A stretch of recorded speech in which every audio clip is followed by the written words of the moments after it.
rural area or just in an area that it doesn't have a access to that particular type of specialty.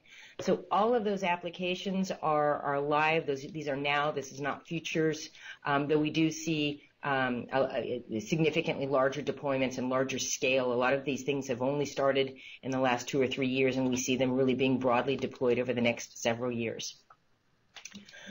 Moving into, I'm going to move out in the timeline as I go through the presentation. So moving from stuff that's deployed and becoming very regular, very matter of fact, to things that are slightly farther out there. We are starting to see, I think, Amazon May Day lit a fire under many retailers and e-commerce vendors, and certainly in the financial services community, we're seeing a conflagration of interest in video enabling customer care.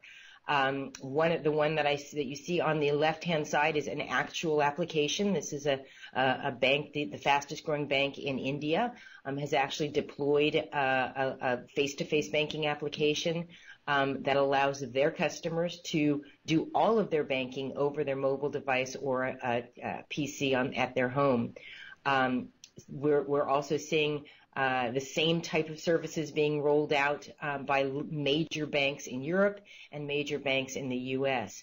So there's a sort of a rush particularly in the banking industry, where the competition for banking customers and the demand by banking and financial services customers for very high-touch care, very personalized care, and yet a reluctance to get in a car and drive to a bricks and mortar facility is really driving just a whirlwind of activity in the financial services. I can't overestimate the amount of interest in this particular application, video-enabled financial services and video-enabled wealth management. Just huge amount of interest in these. And you will see if your bank does not already offer something like this, I can pretty much guarantee over the next 2 to 3 years, this is going to become table stakes for any sort of